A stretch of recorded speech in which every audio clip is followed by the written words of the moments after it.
let's get to cutting. Cutting for me is probably one of the most important aspects of car wrapping because it's the hardest, okay? You're gonna learn eventually if you're just starting out. Getting the material on is actually not super difficult. It's challenging, but it's not the end of the world. What's really separates decent installers from good ones and great ones from good ones is cutting, okay? And so for me, I've broken down cutting into 3 types on vehicles, and it's the exact same for every car, okay? In terms of what I call empty, solid empty, and tuck and cut, okay? It's not the same for every car is different, so you're gonna do different empties and empty solid and tuck and cuts on the cars, but every car has a mixture of those 3 types, okay? So every car, even though they're different, they have the same but different, okay? So for basic cutting techniques, okay, you want your blade out no farther than this. Sometimes I have my blade out this far, sometimes this far. When I'm working on windows, I have my blade out this far, okay? The shorter your blade is out from the knife, the better it's held by the knife. If it's out this far, it's really wobbly and it can break, okay? So for the most part, you want your blade short, okay? How you want your blade is, to think of your blade is always going to be, if I'm cutting on this side, my blade is always parallel to that edge, always, it's parallel, okay? If I angle my blade in towards the edge, I'm going to cut it. If I angle it away, I'm just going to kind of cut something, but it's going to look terrible, okay? So you want your blade parallel, and if it's parallel, it's never going to cut the car just kind of holds the angle. And I'm always slightly pushing towards this side, okay? What I also like to do is, the reason why I like to use a plastic knife is, the blade is slightly pushing towards this edge if I'm cutting on this edge. The knife itself is actually pushing against the car, okay? So this dynamic of pushing towards the side and pushing to the car keeps my blade and knife on the car. And so, because sometimes if I float my blade here, sometimes the knife has a tendency to jump out and cut the car. So if I'm coming down here and the knife jumps out, I cut the car and or the film, okay? By pushing against the car with the knife, there's no way my knife or blade can come out, okay? So it really is a feel type thing, okay? So again, what I'd like to talk about now is what makes up an empty cut, okay? An empty cut is when my blade can literally go behind the edge. So see how my blade kind of goes behind this edge and it goes behind this edge, okay? That for me means empty. There's nothing behind there. So if there's nothing behind that edge, for the most part, I never want to wrap behind there. There's no reason to because there's nothing behind there, okay? So this is what I call empty, okay? So if you're cutting on the empty side, my cardinal rule generally is that I want you to cut on both sides, okay? There's never a point where you're going to cut on down the middle of any type of section, whether it's between bumpers or this. Now that we have the material on and we're ready to cut, I want you guys to get in the good habit of what I call click before you cut. Every time before I cut, I take my safety box and I click my blade. Why? Because I have a sharp blade. Okay, so this is why I like to use snap-off blades, because I can use, generally on a car, I use probably 3 or 4 of these per car, because I'm always snapping off my blade, so I have a sharp blade. Now let's say I want to cut on this side. The trick is I'm going to cut on this side and use the same technique, but I always want to angle my blade away from the side that I'm cutting on, okay? And the reason I do that, just to show now, is that always gives me this much film right here. It gives me about maybe 3 millimeters or about 1/8 of an inch of film extra.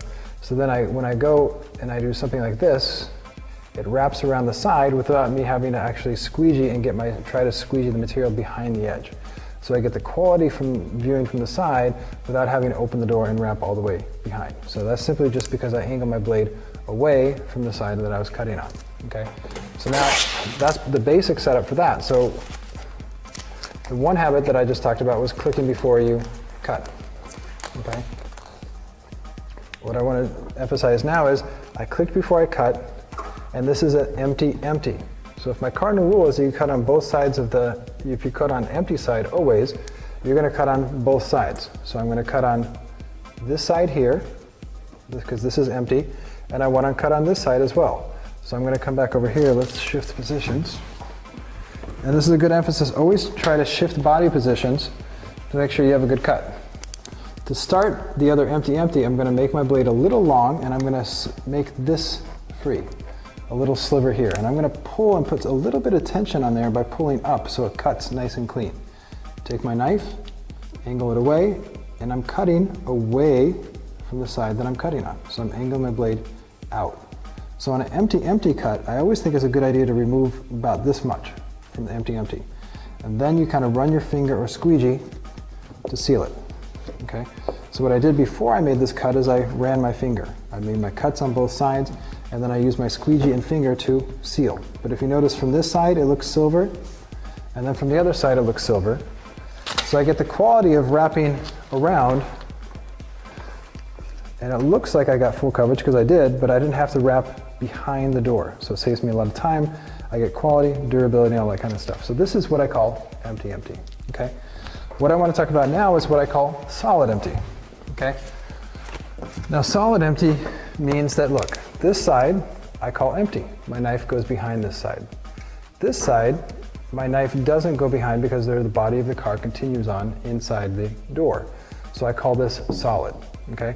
So again, the cardinal rule is I cut on the empty side, and if I cut on the empty side, I'm always going to fold the material to the solid side, okay? Very important. So again, the technique is this. I'll do a small piece for now just to kind of get you going. But I'm going to pull the material away, put it on this side here, and I'm going to squeeze the material on. Let me remove this bad boy here.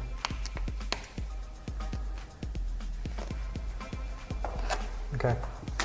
I put the material on like this, okay? What I want to do is I click before I cut, I run my finger along the edge to set it up uniform, take my blade, super short, angle my blade away. My blade is parallel to the edge, and then what's very important on the solid empty is right now, see how the material is kind of bridging at a 90-degree angle. If I go to take my squeegee and squeeze in, sometimes it folds on itself. What's the key here is I take the middle of my finger here on this edge and I run my finger here, and then I take my squeegee and I want to seal the material on the solid side. So I put my squeegee in at a 45-degree angle and I'm pushing against the solid side, and in one stroke I seal. And then I come back and make sure I seal this side, and then I'm done, okay? So that's the big emphasis on solid empty. And solid empty cuts are pretty much everywhere on the car. Here's solid empty, here is empty, solid. On the windows, generally it's empty, solid. Where else is there empty, solid? If I come back here on the back of the car, I'm going to cut on the side of the window and fold onto the fender side because the fender is solid. Behind the window, my knife goes behind there, but it doesn't go behind here. So I'm going to cut on this side and fold over to this side, for example. If I'm wrapping the roof, I'm going to cut on the side of the spoiler here, or the top of the hatchback, and I'm going to fold it to this side. So again, there's different sides because this is solid, this is empty, okay? And then when I wrap this, because this is empty, I'm going to cut on this side, if that makes sense, okay? And then the last type of cut that I want to talk about is what I call tuck and cut, okay? This is a notoriously difficult thing to cut on, okay? And this technique is good for rubber, tuck and cut, is because there's usually soft rubber on here, okay? So if I jam the material in there, I'm going to have a lot of problems. So I want to get my knife so the tip of my knife runs exactly along this groove here, okay? And how do I do that without overstretching the film? Okay, I do it like this. As I release the backing paper, and I tack it here, okay? And then see how the material's bridging right there, okay? Instead of taking my heat gun and heating, and then pushing the material into the edge and then making my cut, I'm going to tuck it, okay? Because the reason is if I jam it in there, I'm overstretching the film right at the edge, and I'm going to get discoloration, stretching, and a lot of problems, okay? So what you want to do with this type of situation is you want to release it from the molding about 1/4 inch, and the trick is not to let it touch whatever raised object you're looking at, okay? I keep it loose, and then I take my squeegee at a 45-degree angle, and I simply, watch, I feed it in without it touching the other side. And by feeding it in, I get a nice clean line with no tension, okay? And then I come back with the hard part of my squeegee just to make sure it's set up nice and clean. Then I click my blade. Always click before you cut. And again, here, the tip of my blade is just in the groove, and it's being held by the car, nice and easy. And this is why the 30-degree blades are superior to the 45-degree blades. So I make that cut, release the material, come back with the hard part of my squeegee, and seal, okay? Because then by cutting and tucking it, and I'm cutting on the side of the rubber on the inside, the material slightly tucks under and I get full coverage, which is critical. So this tuck and cut technique I use for door handles. Where this door handle here doesn't come off, I'm going to pick it up here, for example, and I'm going to tuck it into the top. And then I make my cut. Because I'm never going to bridge and jam it. Okay, so this tuck and cut technique is critical, and you're going to see it throughout the video. So again, the three types of cuts that you want to really focus on in cars are empty, empty, solid empty, and tuck and cut. And for the most part, you're always going to cut on the empty side, but the trick is to angle your blade slightly out so you get that slight wraparound, so you get the quality and durability without having to open the doors. Okay, and you're never going to ever cut on the solid side. Okay, because the solid side you're going to expose the color of the vehicle. Okay, so you're always going to cut on the empty side, never on the solid side.